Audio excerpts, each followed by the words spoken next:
How's it going, everyone? Mask here, back with another Knights Chronicle video. Now today we're taking a look at Nikita, the newest Advent hero added to the game, and quite a unique one at that. A character based a lot around multi-strike, getting a lot of advantages from it.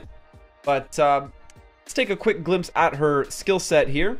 We have increased her leader skill is increases fire and water allies multi-strike chance by 20%.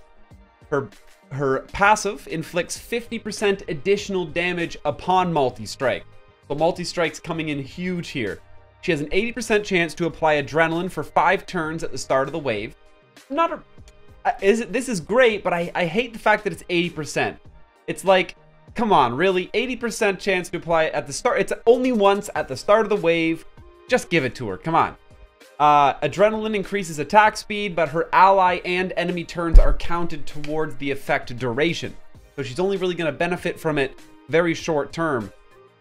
Her level 60 talent increases multi-strike chance by 50%, activates Resolve when caster takes damage more than their current HP, restores caster's HP by 30% when Resolve is activated, and gives her adrenaline again for 5 turns. So increases multi-strike chance by 50%, does 50% additional damage upon multi-strike.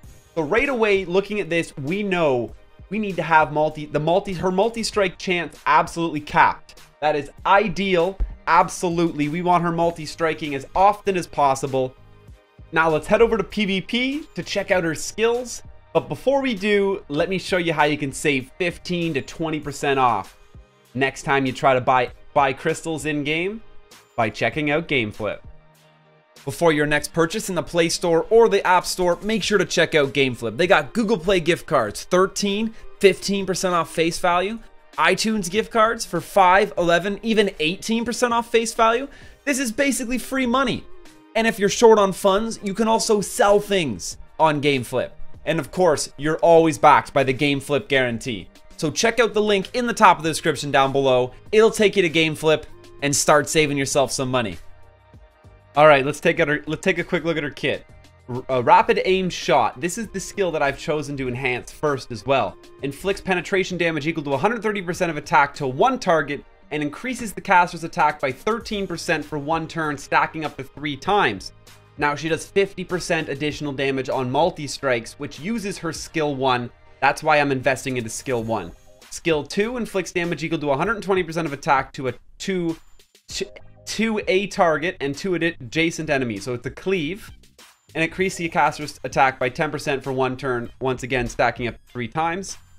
And her skill 3, shock and awe, inflicts damage equal to 180% of attack to a target and 2 adjacent enemies, with only a 15% chance to stun attack type enemies for 1 turn and a 35% chance to have the same effect on hybrid type enemies for 1 turn. Truthfully, her skill 2 and 3 are not the highlight of her kit in any way. They really aren't. The highlight of her kit is getting multi-strikes off on her skill 1 and going absolutely ham with them. That being said, I'm still going to go for skill 3 here, shock and awe, just because, yeah, because you can. Attack type enemies, Kane's already immune, but I can go ahead and hit Verd. It is a cleave though. We don't really want to. We'll just go over here. Some decent damage. Doesn't get the self attack buff though by doing it that way. All right, now let's take a look at her skill 2. Once again, it's just a cleave. It is going to give her that attack buff though. And right now would not be the best time to use it because everybody just got protected. So we'll just use her skill 1.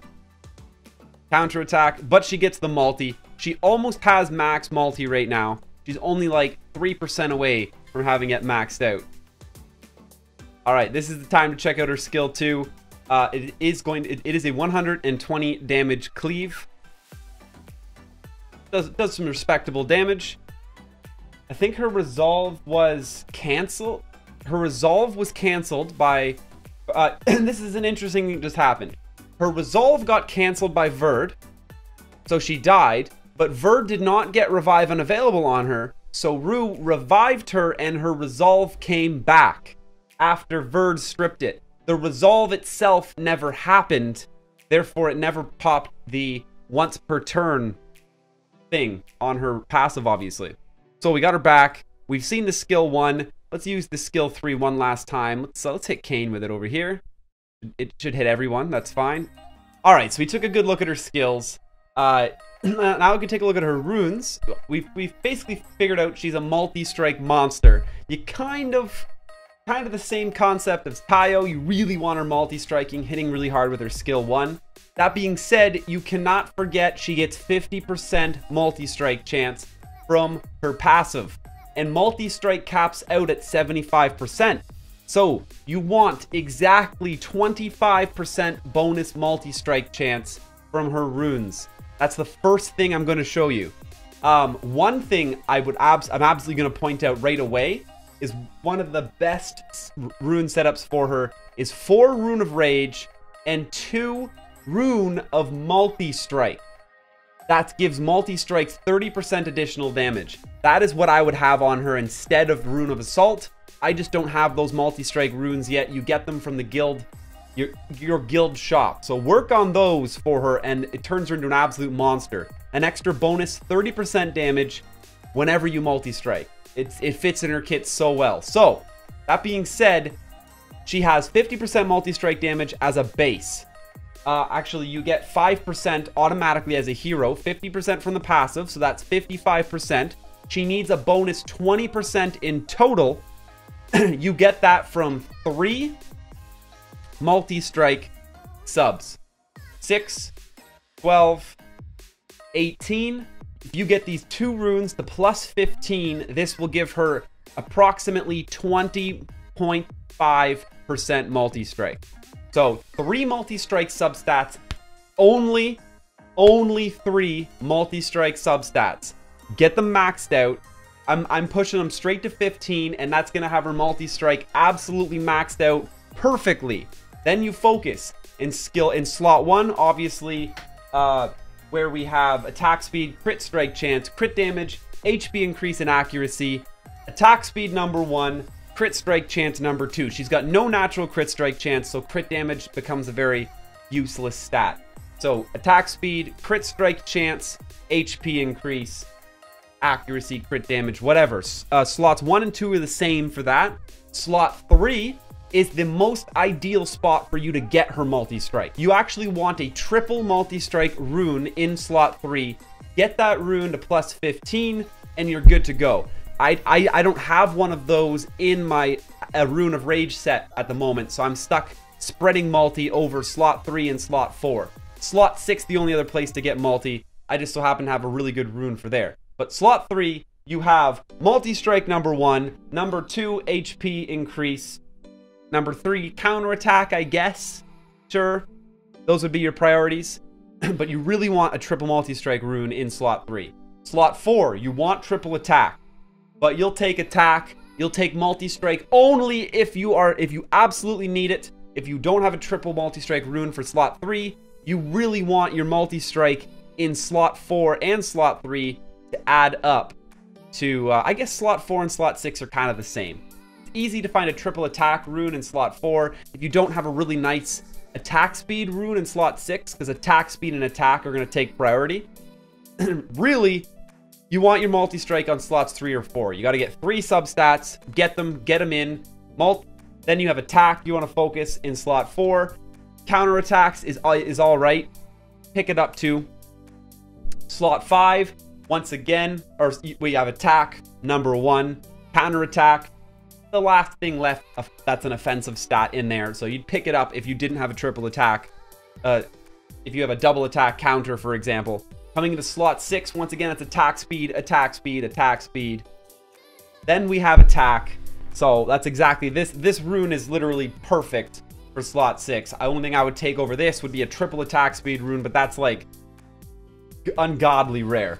But we have attack speed, then attack.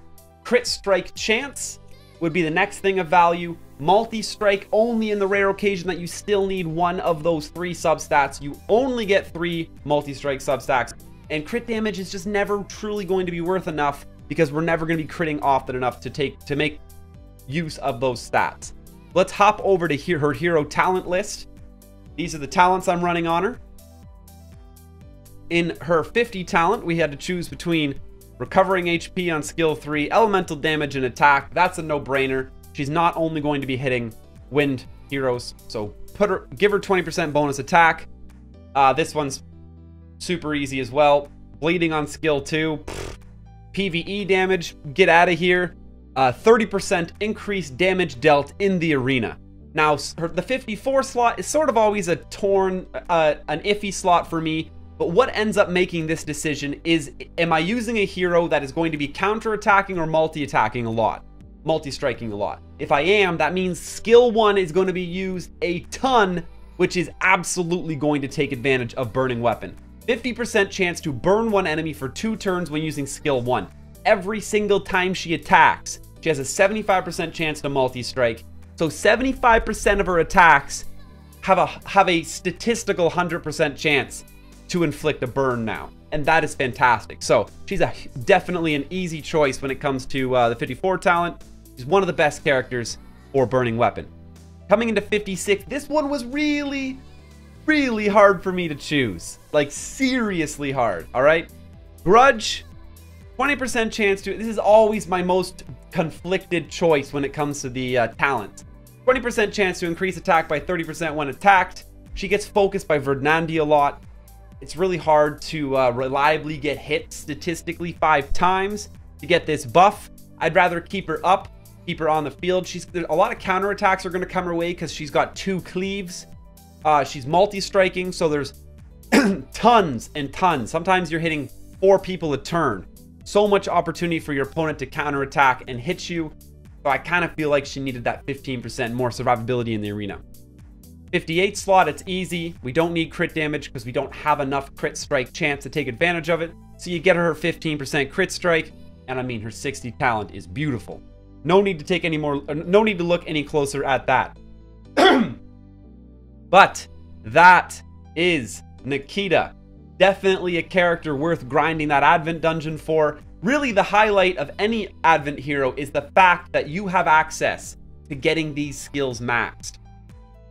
And because you can max their skills out as Advent heroes, for a large majority of you, they're automatically going to become your absolute best heroes. Because you just can't pull enough people from boxes to max their skills out. So these Advent heroes automatically get the boost and can outshine the heroes you pull from the banners, because you simply can't get enough copies of the banner heroes to actually max their skills out. But that's Nikita. Hopefully you grinded her Advent enough to at least have 1 or 2, maybe 3 copies of her and can get her up and operational. She's a pretty good unit. I'm going to be using her in my Fire PvP team for sure. Guild Dungeons, she'll get a lot of action. I like having a really versatile team for Guild Dungeons because, of course, you need 15 different heroes per war because you got to do 3 5-person attacks. Guild Dungeons actually brought the incentive to really focus on multiple people and not just build like one focused PvP team and a couple that you rotate in for if any of your main guys get banned. I'm quite happy with the addition. I do hope they keep tweaking it and making it a little more friendly. Thanks so much for checking out this video. Make sure to try to catch some of my streams live, and you could be in one of these videos. I'm currently streaming Monday to Friday in the evening after my class is finished. My schedule is posted on my Twitter and my Facebook page. You can find a link to both of those in the description down below, as well as a link to our Discord. You should definitely come join our Discord community. It's growing, it's awesome, and I'd love to have you a part of it. There's a link to that. It's discord.gg/masktv in the description down below as well. Thank you so much to GameFlip for sponsoring this video. Honestly, GameFlip has been supporting me for almost 2 months now and is really helping me fulfill my dream of being a full-time content creator. So if you guys haven't already, check that link at the top of the description. It's going to take you to GameFlip. And if you're ever considering spending money in-game, whether it be the iOS App Store, anywhere on the Google Play Store, it doesn't have to be in this game, it could be just buying a new app.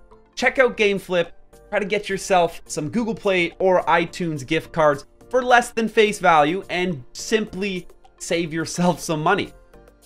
If you're gonna spend 20 bucks, why not spend $17 instead? Until next time, smash that subscribe button, and stay classy.